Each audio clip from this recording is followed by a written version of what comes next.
Now, here we are going to discuss a nuclear and particle physics का syllabus. Nuclear and particle physics जो कि net के exam में आती है, ये एडवांस पोर्शंस में इसके बारे में लिखा हुआ है. इसके जो मार्क्स की रेंज है वो है 15 से 25 मार्क्स की.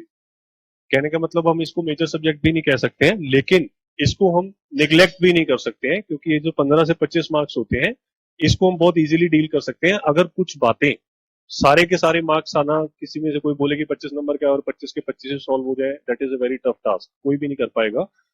लेकिन अगर अगर 25 नंबर का टोटल आया और आप उसमें से 15 नंबर तो श्योर ही कर पाए, ऐसा 15 से 20 तक की रेंज में आप श्योर उसको अटेम्प्ट कर पाए, ऐसा हम यहाँ पे पढ़ेंगे. क्योंकि बहुत सारे इसमें ऐसे टॉपिक्स हैं, अगर उनकी कॉन्सेप्चुअल क्लैरिटी हमें है, किस चीज से क्वेश्चन कैसे पकड़ना है और उसको निकालना कैसे है, तब इन क्वेश्चंस के साथ हम डील करना हमारे लिए कोई बहुत टफ बात नहीं है. अब मैं एक बता रहा हूँ आपको स्टार्टिंग यहाँ से, basic of the nuclear properties.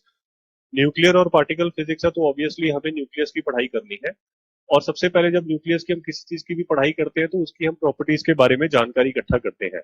कि कहने का मतलब जो भी हमारा न्यूक्लियर है उसका साइज कैसे है, जो कि हम छोटी क्लासेस में पढ़ते ही आ रहे हैं कि साइज है उसका डायरेक्टली प्रोपोर्शनल टू ए होता है, डायरेक्टली प्रोपोर्शनल टू ए 1/3 के. अब उसका जो रेडियस प्रोपोर्शनल है इसके रिगार्डिंग हमें पता है. और ए क्या होता है, उसका मास नंबर. शेप उसका कैसा होगा, शेप हमें दो शेप्स जो हमें काफी बताए गए हैं, इजीली हम हमारे दिमाग में है, लेकिन उनके रिगार्डिंग हमें कॉन्सेप्चुअल क्लैरिटी नहीं है और उनपे सवाल कैसे बन सकते हैं उसके बारे में नहीं पता है. ऑब्लेट ऑब्लेट एक होती है शेप और एक होती है प्रोलेट शेप, ये दो शेप्स हैं. Next is a charge distribution, उसके अंदर कैसा है. न्यूक्लियस के अंदर हमारी जो न्यूक्लियंस होते हैं दो टाइप के होते हैं. न्यूक्लियंस हमारे प्रोटॉन्स एंड न्यूक्लियंस, इनको हम उसके न्यूक्लियस के बीच में होते हैं. इनसे मिल के दुनिया के अलग अलग न्यूक्लियस हमारे बनते हैं. तो उसमें चार्ज डिस्ट्रीब्यूशन कैसे है, चार्ज प्रोटॉन के पास होता है, यह प्रोटॉन का चार्ज उसमें कैसे कैसे डिस्ट्रीब्यूट हुआ है, कहाँ पे ये ज्यादा है, कहाँ पे ये कम है. जैसे हम बाहर की ओर आते हैं तो किस गति से कम होता है. और रेडियस है जो हम कहां तक मानेंगे, मतलब रेडियस कहां माने, कि जहां तक मास फैला हुआ है वहां तक रेडियस माने, कि जहां तक चार्ज फैला हुआ है वहां तक रेडियस माने. तो ये बातें हमारी चार्ज डिस्ट्रीब्यूशन में हम ये देखेंगे. Next is the spin. Spin का मतलब होता है न्यूक्लियर की स्पिन, जिसको हम आई से डिनोट करते हैं.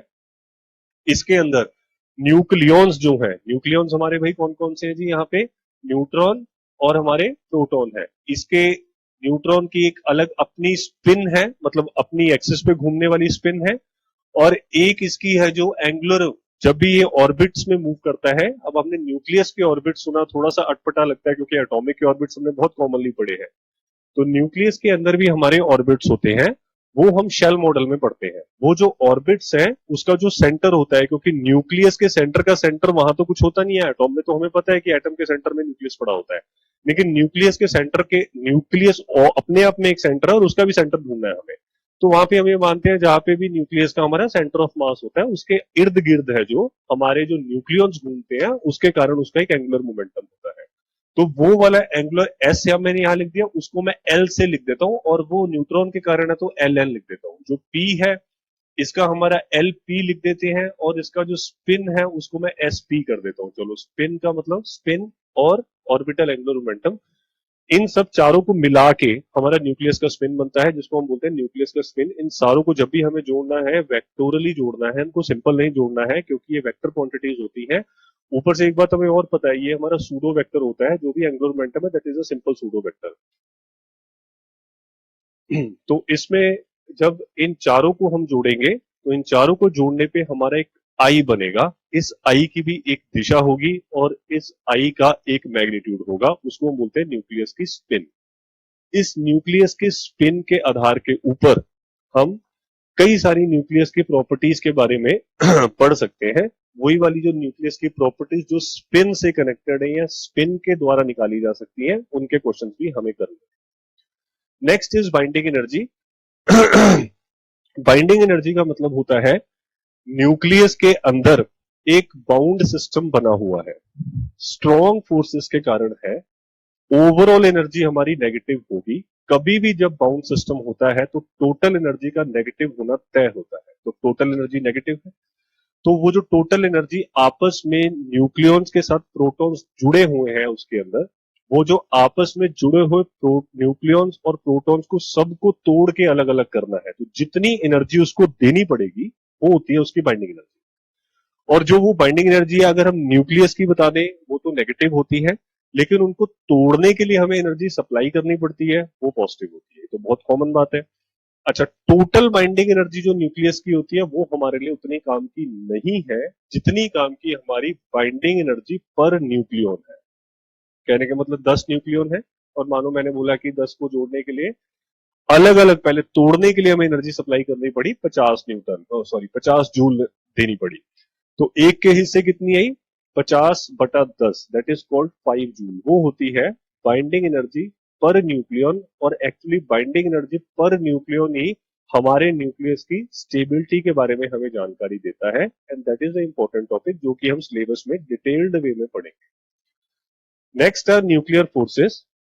न्यूक्लियर फोर्सेस हमारी न्यूक्लियस के अंदर एक्ट करती हैं, या फिर जब हम पार्टिकल फिजिक्स पढ़ते हैं तो पार्टिकल जब आपस में इंटरेक्ट करते हैं और उनके काफी एक रेंज के बाद अपने पास आ जाए, वो मतलब 10⁻⁻15 मीटर, इससे ज्यादा वो आपस में एक दूसरे के पास आ जाए, तब हमारी न्यूक्लियर फोर्सेस हैं, जो जिनको कभी कभी हम स्ट्रॉन्ग फोर्सेस भी बोलते हैं, वो अपने कार्य करने लगती है, मतलब न्यूक्लियर फोर्सेस एक्ट करने लगती है। तो न्यूक्लियर फोर्सेस हमारी न्यूक्लियस के अंदर होती है। तो न्यूक्लियस के अंदर तो न्यूक्लियन ही होते हैं, तो ऑब्वियसली इसको बोला न्यूक्लियन न्यूक्लियन फोर्सेस। वैसे एक अपने आप में एक अलग पूरा टॉपिक है, इसको हम बोलते हैं स्ट्रॉन्ग फोर्सेस का टॉपिक, या फिर न्यूक्लियर फोर्सेस, जो कि युकावा जी ने बहुत ही ज्यादा उनकी एक्सप्लेनेशन दी थी। युकावा के साथ साथ उस न्यूक्लियर को फोर्सेस को पढ़ने के अलग अलग फंक्शंस भी होते हैं, वो हम न्यूक्लियर फोर्सेस वाले चैप्टर में पढ़ेंगे। Next is a deuteron problem. अब ड्यूट्रॉन प्रॉब्लम कभी कभी हम ये पूछते हैं कि हमारे लिए क्यों जरूरी है, क्योंकि जब हम एटॉमिक और मॉलिक्यूलर फिजिक्स पढ़ते हैं हमें पता है हमारा एटॉमिक लेबोरेटरी हाइड्रोजन होती है। हाइड्रोजन एटम सबसे सिंपल एटम है, बहुत आसानी से अवेलेबल है और सिंपल भी है। तो ऐसी यहाँ पे हमारा जो लेबोरेटरी का काम करता है न्यूक्लियर फोर्सेस को चेक करने के लिए, क्या न्यूक्लियर फोर्सेस की जो प्रॉपर्टीज हम बता रहे हैं क्या वो सच में भी लग रही है, वो हमारे ड्यूट्रॉन प्रॉब्लम से पता लगता है। क्योंकि जो हमारा हाइड्रोजन है उसमें तो अकेला एक प्रोटॉन बीच में पड़ा होता है, और जो हमारा ड्यूट्रॉन है उसमें एक प्रोटॉन और एक न्यूट्रॉन बीच में पड़ा होता है न्यूक्लियस के जगह पे। तो जब वो न्यूक्लियस में एक प्रोटॉन एक न्यूट्रॉन होगा तो ये सिंपलेस्ट पॉसिबल सिस्टम जो हम मन में सोच सकते थे वो है। तो इसमें इस सिंपलेस्ट पॉसिबल सिस्टम से हम थ्योरी को कनेक्ट करके इसके आंसर्स निकालने की कोशिश करते हैं, क्योंकि ड्यूट्रॉन हम हवा से निकाल के एक्सपेरिमेंटली उसकी पढ़ाई कर सकते हैं और उसको क्वांटम मैकेनिकली थ्योरी से जोड़ जोड़ के देख सकते हैं कि क्या भाई इसके रिजल्ट हमारे मैच भी कर रहे हैं कि नहीं कर रहे हैं। तो सिंपलेस्ट पॉसिबल सिस्टम, या फिर आप ये कह सकते हो laboratory for a nuclear physicist is a deuteron. तो deuteron problem, that is why it has become an important subject. Next is a shell structure. अभी तक हमने क्या किया था, हमें पहले ही पता था कि जो भी न्यूक्लियस है उसमें सब एटॉमिक पार्टिकल्स मौजूद है, पहली बात थी। और अभी तक हमने उसके क्लासिकली, मतलब जब हमने बाइंडिंग एनर्जी वगैरह देखेंगे तो ये सब क्लासिकल और एम्पेरिकल फॉर्मूला है। कहने का मतलब ये इसकी कोई डेरिवेशन नहीं होती है। हमने देखा कि किसी की अगर वॉल्यूम ज्यादा है तो वॉल्यूम एनर्जी कितनी होगी, उसकी सरफेस कितना है तो सरफेस एनर्जी कैसे होगी, ये सारे क्लासिकल रिजल्ट थे। तो पहली बार हम सब एटॉमिक पार्टिकल्स पे हम क्या लगाएंगे, क्वांटम मैकेनिक्स लगा के शेल स्ट्रक्चर निकालने की कोशिश करेंगे, जैसे बोहर ने हमारे एटॉमिक सिस्टम में किया था। तो shell structure we will study, और शेल स्ट्रक्चर में भी शेल के आखिरी वाला जो हमारा न्यूक्लियन है कहाँ गया है उसके बेस पे भी मॉडल्स में हम क्लासिफिकेशन कर सकते हैं। उस क्लासिफिकेशन में भी हमें कौन सा वाला पढ़ना है, सिंगल पार्टिकल शेल मॉडल पढ़ना है। तो मतलब आखिरी का, इसको हम एक्चुअली बोलते हैं एक्सट्रीम सिंगल पार्टिकल मॉडल, मतलब जो आखिरी का न्यूक्लियन है शेल के स्ट्रक्चर में, वो आखिरी का न्यूक्लियन पूरे न्यूक्लियस की प्रॉपर्टी डिसाइड करता है। तो वो वाला हमें पढ़ना है। Next is rotational spectra. Rotational spectra का मतलब है कि जो न्यूक्लियस होता है, मैंने आपको यहाँ पे बताया था कि कैसे ये सारे सब्जेक्ट्स आपस में इंटरकनेक्टेड है। ओब्लेट एंड प्रोलेट शेप्स होती है इनकी। जब इनकी ओब्लेट और प्रोलेट शेप है तो कहने का मतलब ये हुआ, अगर वो अपनी धुर पे सिंपल स्फीयर होता और वो रोटेशन करता, तब उसकी रोटेशनल एनर्जी लेवल्स को हम उस तरीके से नहीं देख पाते जैसे हमने एटॉमिक फिजिक्स में देखा था। एटॉमिक फिजिक्स में हमने क्या देखा था, हमारे पास क्या रोटेशनल एनर्जी लेवल्स तब आते हैं जब हमारा डंबल शेप वहां पे बनता है। एक एटम, दूसरा एटम, दोनों को मिलके एक मॉलिक्यूल बना। इनका यूज करके हमने एटॉमिक फिजिक्स में एटॉमिक एनर्जी लेवल्स निकाले थे, रोटेशनल वाले। मॉलिक्यूलर फिजिक्स में रोटेशनल एनर्जी लेवल्स उनको कहते हैं। अभी यहाँ पे भी जब हमारा शेप ऐसा हो जाएगा, ओब्लेट या प्रोलेट शेप हो जाएगा, और ऊपर से हमारे जो न्यूक्लियस है वो रोटेट कर रहा हो, तो इसमें हमारे क्या है, उसके जो मास सेंटर्स है उसके दो बन जाएंगे। तो एक तरह से हम ये कह सकते हैं कि इस न्यूक्लियस में हमारे दो मास सेंटर्स हैं, और वो दोनों के अबाउट हमारा डंबल शेप बन के रोटेशन कर रहा है। तो वो रोटेशन के जो इफेक्ट्स है, इफेक्ट होने का मतलब उस रोटेशन के कारण भी एक एनर्जी है हमारी। उस एनर्जी को हम क्या करते हैं, जो न्यूक्लियस के अंदर, शेल के अंदर हमारी एनर्जी लेवल्स बने हैं, उन एनर्जी लेवल्स का क्या कारण है, जो शेल के अंदर बने हैं उसमें हमने न्यूक्लियॉन्स की काइनेटिक एनर्जी और न्यूक्लियॉन्स की आपस में जो भी इंटरेक्शन है वो सारी जोड़ने के बाद, उसके बाद हमने उस पे energy eigen value equation quantum की लगाई है, और उसके हमने रिजल्ट्स निकाले हैं। उस रिजल्ट्स के ऊपर हम क्या करेंगे, डंबल शेप बनने से जो भी हमारे रोटेशनल एनर्जी लेवल्स है उसको ओवरलैप करेंगे। That's it. Next is alpha beta gamma decay. In decays क्यों होते हैं, सबसे पहले हमें पढ़ने की जरूरत है कि ये डिकेज इसलिए होते हैं क्योंकि हमारी दुनिया में बहुत सारे न्यूक्लियस होते हैं, डिफरेंट डिफरेंट आइसोटोप्स होते हैं, आइसोबार्स होते हैं, बहुत सारे न्यूक्लियस हैं, और उन सारे की अगर हमें न्यूक्लियस की स्टेबिलिटी चेक करनी है तो स्टेबिलिटी के लिए एक स्टेबिलिटी बेल्ट होती है, कि जो कि हम छोटी क्लासेस में भी देख चेक करते हैं। यहाँ पे एन होता है, यहाँ पे नीचे हमारे पी होते हैं, और जब एन और पी दोनों बराबर होते हैं तो उसके लिए स्ट्रेट लाइन उसका फंक्शन है। जब इसकी हमें बेल्ट बनानी है मतलब ये कौन सी बेल्ट होती है, इसको हम बोलते हैं स्टेबिलिटी बेल्ट। जो भी हमारे न्यूक्लियस स्टेबिलिटी बेल्ट के बीच में आते हैं वो स्टेबल न्यूक्लियस कहलाते हैं, और जो भी हमारे न्यूक्लियस इनसे बाहर होते हैं वो स्टेबल न्यूक्लियस नहीं कहलाते। अगर कोई भी चीज अनस्टेबल है तो वो किसी भी तरीके से अपनी एनर्जी लूज करके स्टेबिलिटी की ओर जाने की कोशिश करेगी। तो स्टेबिलिटी की ओर जाने की कोशिश के ड्यूरिंग हम क्या कहते हैं, उसको अल्फा डिके, बीटा डिके या गामा डिके वगैरह होते हैं। तो इसको हमें पढ़ना है। Next is the particle physics. Particle physics है जो एक तरह से आप ये मान लो जी भाई, ये फैमिली मेंबर है हमारे, फैमिली मेंबर्स। ये फैमिली मेंबर जब आपस में इंटरेक्ट वगैरह करते हैं तब हमारी बनती है न्यूक्लियर फिजिक्स, क्योंकि न्यूक्लियस के अंदर तो फैमिली मेंबर्स है, तो वहां पे एक फैमिली है। ये है फैमिली की आपस में इंटरेक्शंस, ये उनके मेंबर्स हैं, इनसे बिन के ही हमारा न्यूक्लियस बनता है। तो इन फैमिली मेंबर्स की अलग अलग की पढ़ाई। इसमें फैमिली मेंबर्स में देखो फंडामेंटल फोर्सेस लिख दिया है, वहां पे हमारा क्या लिखा होता, न्यूक्लियर फोर्सेस लिखा होता है, क्योंकि न्यूक्लियस के अंदर हमारी न्यूक्लियर फोर्सेस भी वर्क करती है, इलेक्ट्रोस्टैटिक फोर्सेस भी करते हैं, लेकिन स्ट्रॉन्गेस्ट पॉसिबल न्यूक्लियर फोर्सेस है जो कि आपने अभी अभी तक नहीं पढ़ा था, इसलिए वहां पे न्यूक्लियर। जब हम फंडामेंटल फोर्सेस कहते हैं, there are four type of fundamental forces in this world, उनकी हमें पढ़ाई करनी है। दुनिया के हर पार्टिकल पे, और हम भी पार्टिकल से बना है, मनुष्य भी पार्टिकल से बना है, हर चीज, दीवार, गाड़ी, सब पार्टिकल से जुड़ जुड़ के ही बना हुआ है। तो वहां पे फंडामेंटल फोर्सेस एक्ट कर रही है। वो अलग बात है कि कौन सी फोर्स किसके ऊपर हावी है, कौन सी फोर्स हमें निग्लेक्ट हम कर सकते हैं, वो एक अलग बात है, लेकिन पढ़ाई चारों की करनी होती है। तो फंडामेंटल फोर्सेस चार है हमारी, ग्रेविटेशनल फोर्स होती है, इलेक्ट्रोस्टैटिक फोर्सेस होती है, वीक फोर्सेस होती है, और लास्ट वाली हमारी स्ट्रॉन्ग फोर्सेस होती है। तो इनकी हमें पढ़ाई करनी है, और ये देखना है कि ये चारों फोर्सेस पार्टिकल्स पे कैसे कैसे लग सकती है, और जब ये पार्टिकल्स पे लगती हैं तो पार्टिकल की आपस में जब इंटरेक्शन होती है उस इंटरेक्शन पे क्या फर्क पड़ सकते हैं, कौन सी इंटरेक्शन पॉसिबल है और कौन सी इंटरेक्शन नहीं पॉसिबल है। Next is a Gell Mann Nishijima formula.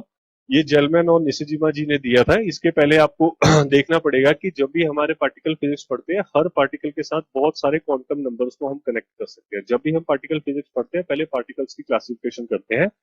Particle physics एक ऐसा सब्जेक्ट है जो आज की दुनिया में भी इवॉल्व हो रहा है, डेली बेसिस पे बहुत सारे पार्टिकल, आज भी नए नए हम पार्टिकल्स ढूंढ रहे हैं। इवन सर्न में जो एक्सपेरिमेंट्स होते हैं, तो हर पार्टिकल जो नया इस दुनिया में आता है उसको एक स्थान देना होता है। स्थान देने का ही मतलब ये है कि उसके साथ बहुत सारे हम क्वांटम नंबर्स को जोड़ते हैं, उनके अलग अलग क्वांटम नंबर्स हैं। तो जब भी हम पार्टिकल फिजिक्स पढ़ रहे हैं तो बहुत सारे क्वांटम नंबर है, जैसे हमारे लेप्टॉन नंबर है, बेरियन नंबर है और स्ट्रेंजनेस होती है, आइसोटोपिक स्पिन होती है, आई होता है, I3 कंपोनेंट होता है। तो इन सब के बीच में जो कनेक्शन है, कहने का मतलब अगर हमें किसी इनमें से बहुत सारे क्वांटम नंबर्स में से जो कि हम पढ़ेंगे, उनमें से क्वांटम नंबर्स में से 2 या 3 पता है और एक हमें निकालना है। तो एक क्वांटम नंबर्स आपस में इंडिपेंडेंट नहीं है, इससे हमें ये पता लगता है कि अगर हमें इनमें से कोई 2 या 3 पता है तो उनके इस्तेमाल से हम अगला क्वांटम नंबर निकाल सकते हैं। तो उसके लिए रिलेशन हमें किसने दिया था? जेलमैन निशिजिमा जी ने दिया था। Next is A quark model. Particle पढ़ते पढ़ते पढ़ते क्वांटम नंबर बनाते बनाते बनाते हमें ये पता लगा कि जो भी हमारे पार्टिकल्स हैं, फर्दर फंडामेंटल पार्टिकल्स की मैं आपको यहाँ पे बात कर रहा हूँ। फंडामेंटल पार्टिकल्स हमारे लेप्टॉन्स और हार्ड्रॉन्स होते हैं, लेप्टॉन एंड हार्ड्रॉन्स। जो भी हमारे हार्ड्रॉन्स होते हैं ये फर्दर हमारे छोटे छोटे क्वार्क्स में, मतलब उसको फर्दर तोड़ा जा सकता है, उसको हम बोलते हैं क्वार्क मॉडल। जैसे लेप्टॉन अपने आप में एक फंडामेंटल पार्टिकल अलग से होते हैं जो कि हम थोरली यहाँ पे देखेंगे, just I am giving you the overview. तो ये हेड्रॉन्स थे, ये अपने आप में फंडामेंटल नहीं थे। कहने का मतलब जब हम हेड्रॉन्स की पढ़ाई करेंगे इसको फर्दर तोड़ा जा सकता है और ये सारे हेड्रॉन्स क्वार्क की मदद से बन सकते हैं। तो बहुत सारे टाइप के क्वार्क होते हैं, इसकी जनरेशन होती हैं। जैसे लेप्टॉन 3 जनरेशन के होते हैं जो कि हम पढ़ेंगे, वैसे क्वार्क भी 3 जनरेशन के होते हैं जो कि हम पढ़ेंगे और उनसे जुड़ जुड़ के हेड्रॉन बनते हैं। ठीक है जी। नेक्स्ट है बारियन एंड द मीजोन। ये एक आप मान सकते हो हिडन चीज है, क्योंकि जब मैंने आपको बोल दिया कि हमें क्लासिफिकेशन पढ़नी है कि पार्टिकल को कैसे कैसे क्लासिफाई कर सकते हैं, क्लासिफाई करने के बहुत सारे तरीके होते हैं। मास के बेसिस पे क्लासिफाई करते हैं जो हम किताबों में पढ़ते हैं, लेप्टॉन, मीजोन, हार्ड्रोन, ये मास के बेस पे क्लासिफिकेशन है। और सिमिलरली उन्हीं पार्टिकल्स को हम कभी कभी ऐसे ही बोल सकते हैं कि ये फर्मियोन है, ये बोसोन है, ये उनके स्टैट्स के बेस पे क्लासिफिकेशन क्लासिफिकेशन अलग अलग तरीके की हो सकती है। तो उन्हीं क्लासिफिकेशन में से, तो वो तो हम वहीं पे पढ़ाई कर लेंगे कि बैरियन क्या होते हैं, मीजोन्स क्या होते हैं। तो ये वाले जो पोर्शन है ये जब हम उनके मास के बेस पे कैसे क्लासिफाई होते हैं वहीं पे पढ़ लेंगे उसको, चाहे भले ही से ही इन्होंने अलग लिखा हुआ है लेकिन उसकी पढ़ाई वहीं पे होगी।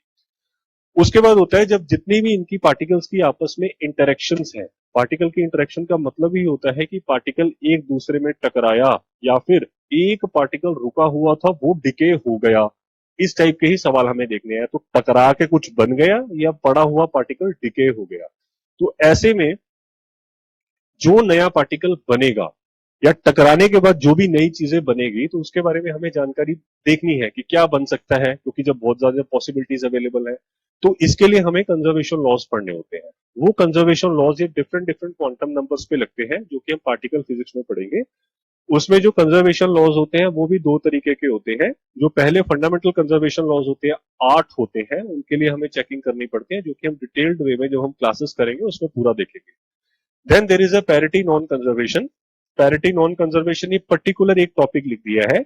पैरिटी भी अपने आप में एक क्वांटम नंबर ही होता है जिसको हम पैरिटी क्वांटम नंबर कह सकते हैं और हर पार्टिकल के साथ कनेक्टेड होता है। तो ये जो क्वांटम नंबर है जब भी हम वीक इंटरेक्शंस की पढ़ाई करते हैं तो उसमें हम क्या करते हैं, ये देखते हैं कि पैरिटी कंजर्व नहीं होती है। काफी बड़ी बात है क्योंकि सारी इंटरेक्शंस में पैरिटी कंजर्व होती है और एक पर्टिकुलर वीक इंटरेक्शन होती है जिसमें पैरिटी नहीं कंजर्व होती है और उसके बहुत सारे कॉन्सिक्वेंसेस भी होते हैं। तो इसको इसलिए टॉपिक को स्पेशली इसने हमें बताया जो कि हमें पढ़ाई करनी है। देन लास्ट में हमें पढ़ना है रिलेटिविस्टिक कोलिजन्स, आप कह सकते हो। I should write collisions here. कहने का मतलब जो सब एटॉमिक पार्टिकल्स होते हैं साइज छोटा होने के कारण जो उनमें हम जब भी उनकी पढ़ाई करनी है उनमें कंजर्वेशन लॉज लगाने हैं, एनर्जी के लॉज लगाने हैं, तब हमें उनके रिलेटिविस्टिक लॉज लगाने हैं। कहने का मतलब 2 पार्टिकल टकराए, कौन सा नया पार्टिकल बनेगा, उसका कितना मास हो सकता है, उसका कितना मोमेंटम हो सकता है। तो यह टॉपिक हमारे एक तरह हम ये कह सकते हैं क्लासिकल के साथ ओवरलैपिंग टॉपिक है। तो क्लासिकल मैकेनिक्स में भी जब हम रिलेटिविटी पढ़ रहे हैं तो वहां पे भी हम रिलेटिविस्टिक कोलिजन्स कह सकते हैं, पढ़ सकते हैं, या फिर वो रिलेटिविटी वाले जो सब एटॉमिक पार्टिकल्स हैं वो अवेलेबल तो यहीं से होते हैं पार्टिकल फिजिक्स से, चाहे हम इसको पार्टिकल फिजिक्स में पढ़ाई करें।